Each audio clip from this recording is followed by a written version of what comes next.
Hi, my name is Nobuyuki Akagi. I am a Japanese patent attorney working for Fukami Patent Office.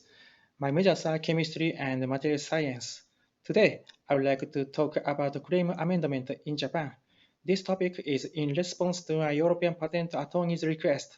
Here we go.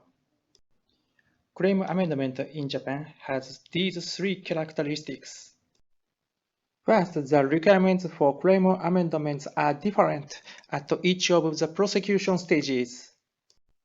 Second, the scope of new matter in Japan is relatively broad.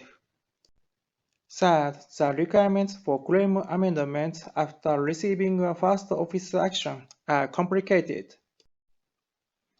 This slide shows the relationships between the requirement for claim amendment and the prosecution stages.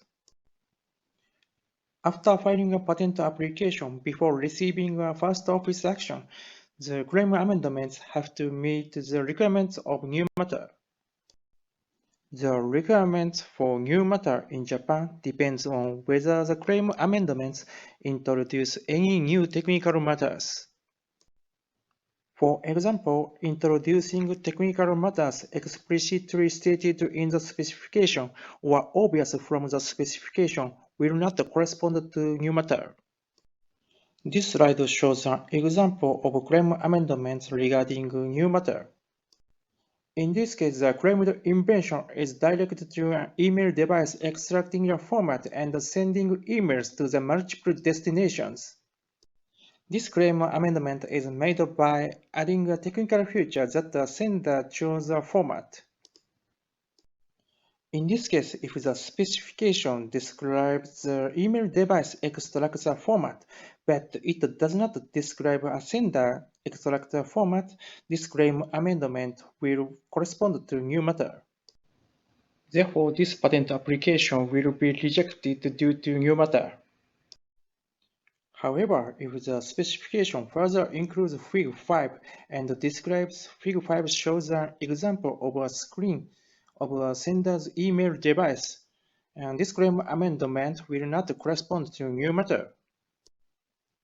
Because it will be obvious for a skilled artisan that the sender can choose a format from the description of the specification. Therefore, this patent application will not be rejected due to new matter. After receiving a first office action, the claim amendments have to further meet the requirements of not shift amendment. This is an example of shift amendment. This claim amendment is made by changing the technical feature of ingredients A, B, and C of the former claim 1 to the E, F, and G. In this case, the amended claim 1 does not have unity of invention with the former claim 1, and therefore this claim amendment corresponds to shift amendment. Therefore, this patent application will be rejected due to shift amendment.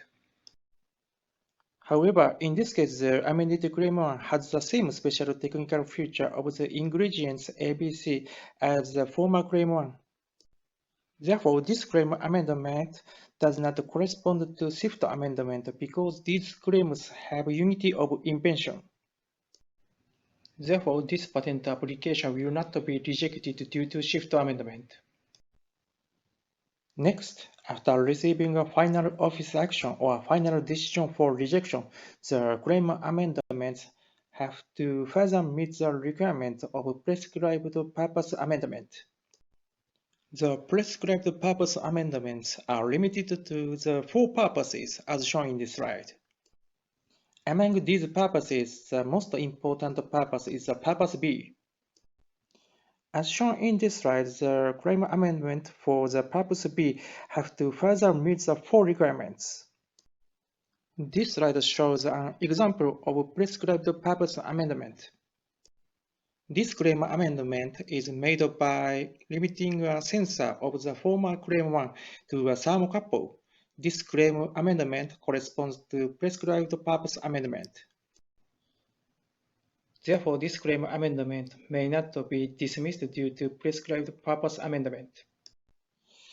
Surprisingly, after filing a notice of appeal and the appeal examiner issues first office action, the requirements of prescribed purpose amendment is removed.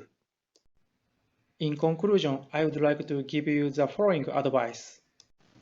Don't be afraid of new matter. The scope of new matter in Japan is broader than at least in Europe. Please consult with a JP professional about claim amendments in Japan. The requirements for claim amendments are different at each of prosecution stages.